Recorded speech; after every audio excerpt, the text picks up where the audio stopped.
You were against same-sex marriage, now you're for it. You defended President Obama's immigration policies, now you say they're too harsh. You supported his trade deal dozens of times. You even called it the gold standard. Now, suddenly last week, you're against it. Will you say anything to get elected? Well, actually, I have been very consistent over the course of my entire life. I have always fought for the same values and principles. Do you think New York State should recognize gay marriage? No. No. Okay. I believe that marriage is not just a bond, but a sacred bond between a man and a woman. I have not supported same-sex marriage. I have supported civil partnerships and contractual relationships. I support marriage for lesbian and gay couples. I support it personally and as a matter of policy and law. So you're saying your opinion on gay marriage changed, or you changed your mind? You know, I have to say, I think you are being very persistent, but you are playing with my words and playing with what is such an important issue. I'm just trying to clarify so I can understand. No, I don't think you are trying to clarify. I think you're trying to say that, you know, I used to be opposed and now I'm in favor and I did it for political reasons, and that's just flat wrong. So let me just state what I feel like you are implying and repudiate it. I have a strong record. I have a great commitment to this issue, and I am proud of what I've done and the progress we're making. Yeah, I'm saying, I'm sorry, I just want to clarify what I was saying. No, I was saying that you maybe really believed this all along, but, you know, believed in gay marriage all along, but felt for political reasons America wasn't ready yet and you couldn't say it. That's what I was thinking. No, that is not true. It really is great how long you've supported gay marriage. Yes. I could have supported it sooner. Well, you did it pretty soon.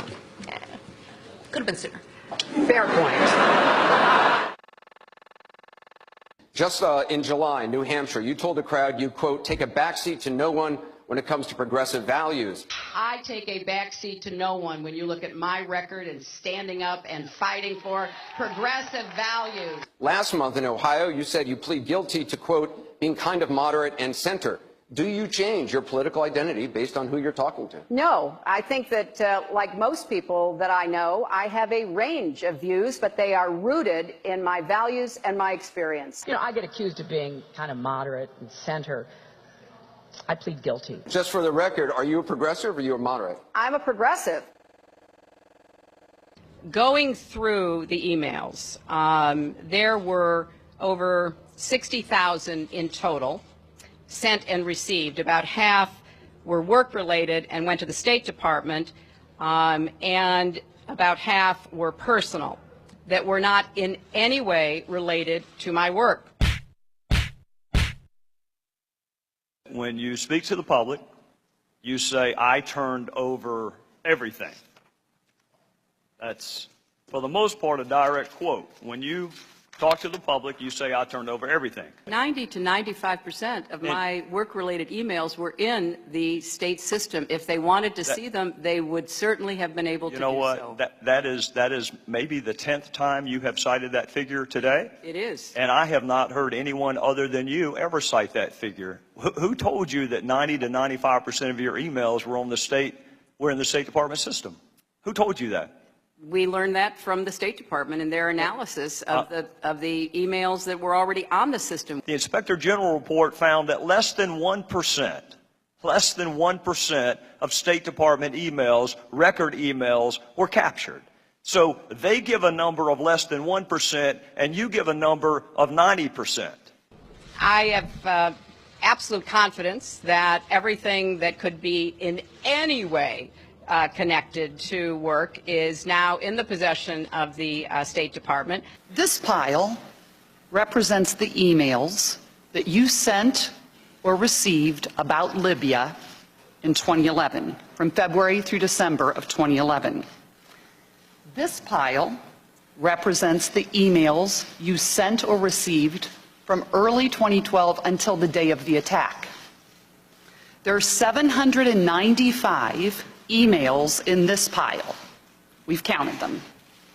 There are 67 emails in this pile in 2012. And I'm troubled by what I see here. I can only conclude by your own records that there was a lack of interest in Libya in 2012.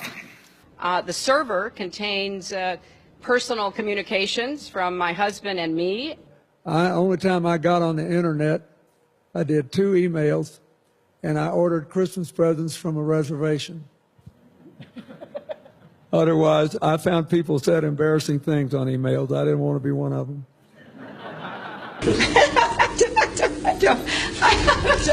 I mean, and how many angels dance on the head of a pin? I have really nothing to. I mean, how do you answer that? I represented Wall Street as a senator from New York, and I went to Wall Street in December of 2007, before the big crash that we had, and I basically said, cut it out. Quit foreclosing on homes. Quit engaging in these kinds of speculative behaviors. Now, who's exactly to blame for the housing crisis? I think there's plenty of blame to go around. Home buyers who paid extra fees to avoid documenting their income should have known they were getting in over their heads. Of course, we have to deal with the problem that the banks are still too big to fail. We can never let the American taxpayer and middle-class families ever have to bail out the kind of speculative behavior that we saw. But we also have to worry about some of the other players. AIG, a big insurance company, Lehman Brothers, an investment bank. There's this whole area called shadow banking. That's where the experts tell me the next potential problem could come from. So I'm with both Senator Sanders and Governor O'Malley in putting a lot of attention onto the banks. And the plan that I have put forward would actually empower regulators to break up big banks. I represented New York, and I represented New York on 9/11. When we were attacked, where were we attacked? We were attacked in downtown Manhattan, where Wall Street is. I did spend a whole lot of time and effort helping them rebuild. That was good for New York, it was good for the economy, and it was a way to rebuke the terrorists who had attacked our country. 9/11 was bad. I agree with that. Time and time again, you hear one thing in speeches, and then you see a campaign that has the worst kind of tactics, reminiscent of the same sort of Republican attacks on Democrats. Well, I am here to say that it is not only wrong, but it is undermining core democratic principles. Since when do Democrats attack one another on universal health care? I've looked at the legislation that Senator Sanders has proposed, and basically he does eliminate the Affordable Care Act, eliminates private insurance, eliminates Medicare, eliminates Medicaid, TRICARE, Children's Health Insurance Program. Just because Senator Obama chose not to present a universal health care plan does not give him the right to attack me because I did. So let's have a real campaign. Enough with the speeches and the big rallies and then using tactics that are right out of Karl Rove's playbook. This is wrong, and every Democrat should be outraged. The Democratic Party in the United States worked since Harry Truman to get the Affordable Care Act passed. So shame on you, Barack Obama. It is time you ran a campaign consistent with your messages in public. Hillary Clinton's attempt to tout her foreign policy experience hounded her again on the campaign trail today. I made, made a mistake in describing it. She claimed she misspoke last week and was sleep deprived when she described landing under sniper fire in Tuzla, Bosnia, something that didn't happen. But CBS News has found several times in the past few months when Senator Clinton used the Bosnia trip to try to show her international experience. December in Iowa. We landed in one of those corkscrew landings and ran out because they said there might be sniper fire. I don't remember anybody offering me tea on the tarmac when that was happening. Then in February. The welcoming ceremony had to be moved inside because of sniper fire. And last week. I remember landing under sniper fire. We basically were told to run to our cars. Now that is what happened. Differing accounts of your trip to Bosnia, and I'm wondering if you can clarify. I know you recall, ducking under sniper fire, and Sinbad in his account, who was on the trip, he said that the most dangerous part was remembering where he was going to eat next. He's a comedian, Jeff. Say it? He's a comedian. So you actually recall, hearing gunfire, and were you when we were flying into Bosnia, we came in a evasive maneuver. There was no greeting ceremony. and we basically were told to run to our cars. Now, that is what happened.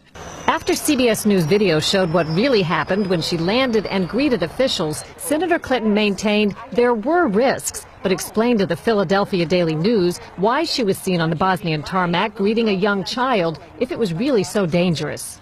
I was also told that the greeting ceremony had been moved away from the tarmac, but that there was this 8-year-old girl, and I said, well, I can't rush by her. I've got to at least greet her. So I greeted her, I took her stuff, and I left. Now that's my memory of it. Good to see you. Once again, her memory doesn't match our videotape.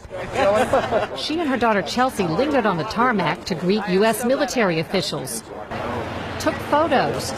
There was the group of 7th graders on the tarmac, too. And then Senator Clinton walked to the armored vehicle where she did eventually duck and enter. It was one of the highlights of President Clinton's first term, passage of the North American Free Trade Agreement, also known as NAFTA. Critics blame NAFTA for the loss of manufacturing jobs in industrial states, including Ohio and Pennsylvania. Hillary Clinton helped get NAFTA approved. She held at least 5 meetings to strategize about how to win congressional approval. She helped the White House block opposition from labor and environmental groups, and she was the featured speaker at a crucial meeting. Participants in that event said, quote, her remarks were totally pro-NAFTA. There was no equivocation for her support for NAFTA at the time. You know, I have been a critic of NAFTA from the very beginning. My concerns about NAFTA expressed years ago have been well documented and verified. I didn't have a public position on it. I have spoken consistently against NAFTA. And if you look at what I have been saying, it has been consistent. I have been consistent. You can go back and look at from the very beginning. I was one of the voices in the administration warning about NAFTA. You said it was good on balance for New York and America in 2004, and now you're in Ohio, and your words are much different, Senator. The record is very clear. Well, you don't have all the records, because you can go back and look at what I've said consistently. Oh, I think that everybody is in favor of free and fair trade, and I think that NAFTA is proving its worth. I think on balance, NAFTA has been good for New York and America. Was NAFTA a mistake? NAFTA was a mistake to the extent that it did not deliver on what we had hoped it would. Your opponents are saying that that's really part of a larger pattern with you, that you often avoid taking firm positions on controversial issues.